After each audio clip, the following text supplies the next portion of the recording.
And welcome back to Talk of the Town. You know, we've all heard of prosthetic limbs, but what about prosthetic facial parts? Well, here to talk a little bit more about that is Greg Gion from Medical Art Prosthetics. Welcome.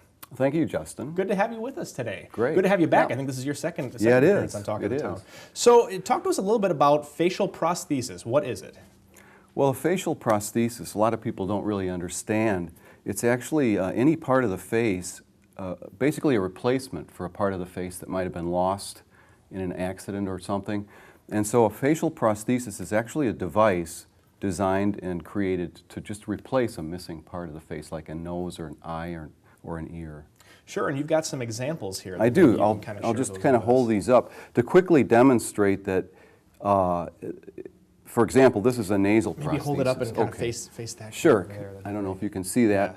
But in other words, it's a piece of the face that's artificial. This is actually a silicone material that's designed to cover a part of the face, in this case an example, that's been lost, some tissue that's been lost. So the nasal prosthesis looks something like that. This is an example of an eye, or what we call an orbital prosthesis.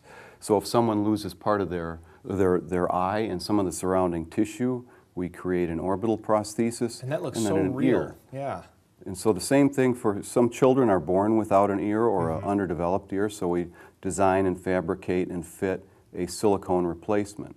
That's amazing because, I mean, it's not just, it looks like it's probably custom designed for the person. It's, you know, based on their skin tones and color and everything like that. Exactly, yeah, absolutely. It's not From a start to one-size-fits-all. finish. Yeah. Absolutely. That's very cool. Yep. So, how is this, I mean, you've given us sort of an example of how it's used. Are these permanent fixtures then? I mean, obviously they can kind of come out, but are they permanent as far as when they're given to the person who's accepting them?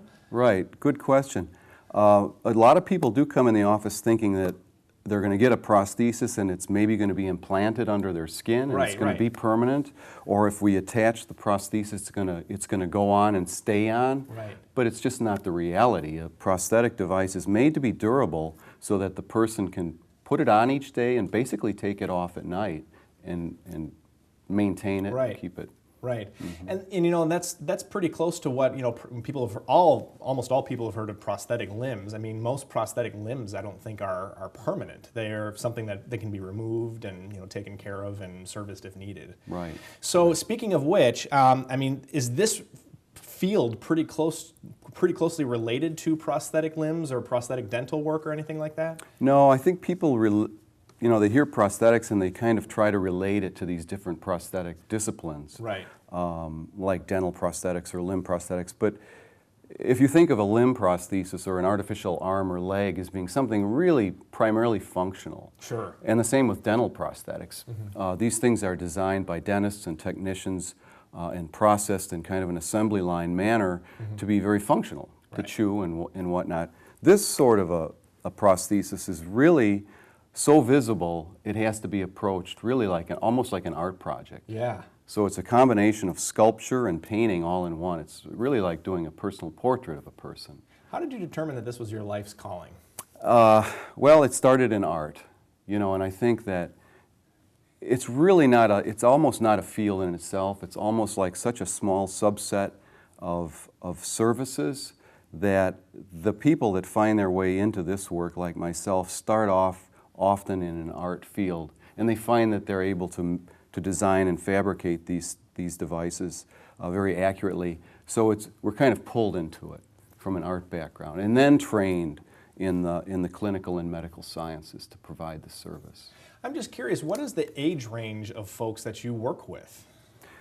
As they say, from very young to very old. I've actually worked with people from age of 2 all the way to 102. Wow. Yeah. Literally? Literally. 102. Yeah, wow. Exactly. I recently made a small nasal prosthesis for a little girl from India who lost her nose and had to have a small, very tiny prosthetic nose all the way to, you know, very elderly people.